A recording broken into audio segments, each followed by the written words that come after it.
Welcome to Word for the Day for today, Wednesday the 21st of January. Today is Holocaust Memorial Day, and my mind is always drawn back to a visit I made to Auschwitz in 2008 to see the camps at Auschwitz and Birkenau. What strikes you to start with is how efficient and orderly everything is laid out. The camps are there to house and to get the most economic value out of those they were processing, as they called it. People arrived at the camps and were graded according to their usefulness. Everything they owned was taken from them. The strong ones were put to work. The weaker ones went to Birkenau, to the gas chambers. And when you see the sights, what comes home to you is the reality of the Holocaust.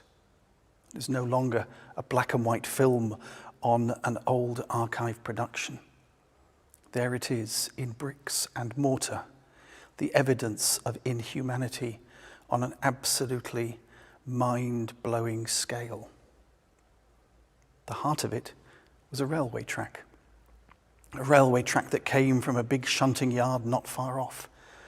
And the trains, with their cattle wagons full of people, drew up, and their occupants got out to be sorted into those who would live a kind of life with a very short life expectancy, and those who were to die straight away.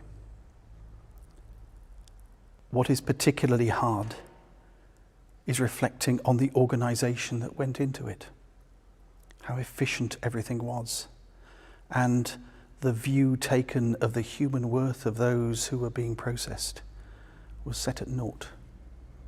There was to be very little escape. There was to be no compassion.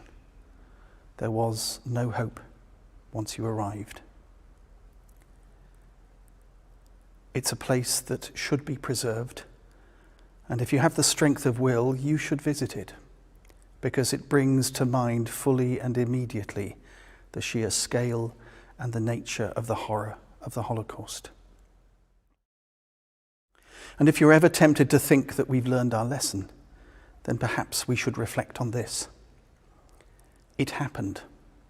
And it happened not all that long ago, within living memory.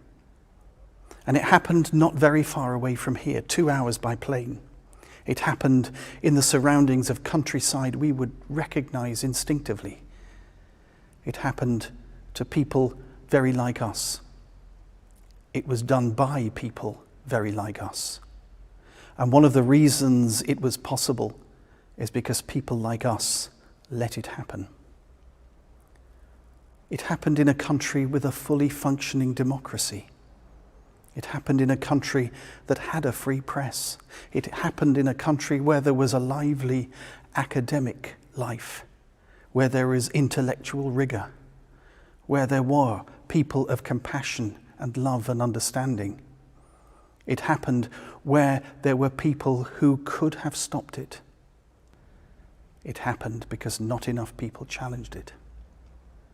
So if we're tempted to think it couldn't happen again, we're asking the wrong question and thinking along the wrong lines. Because all the elements are in place in many places in our world, and our own country is not necessarily immune from the planting of those seeds of hatred which can take root and bear such terrible fruit. Today is Holocaust Memorial Day.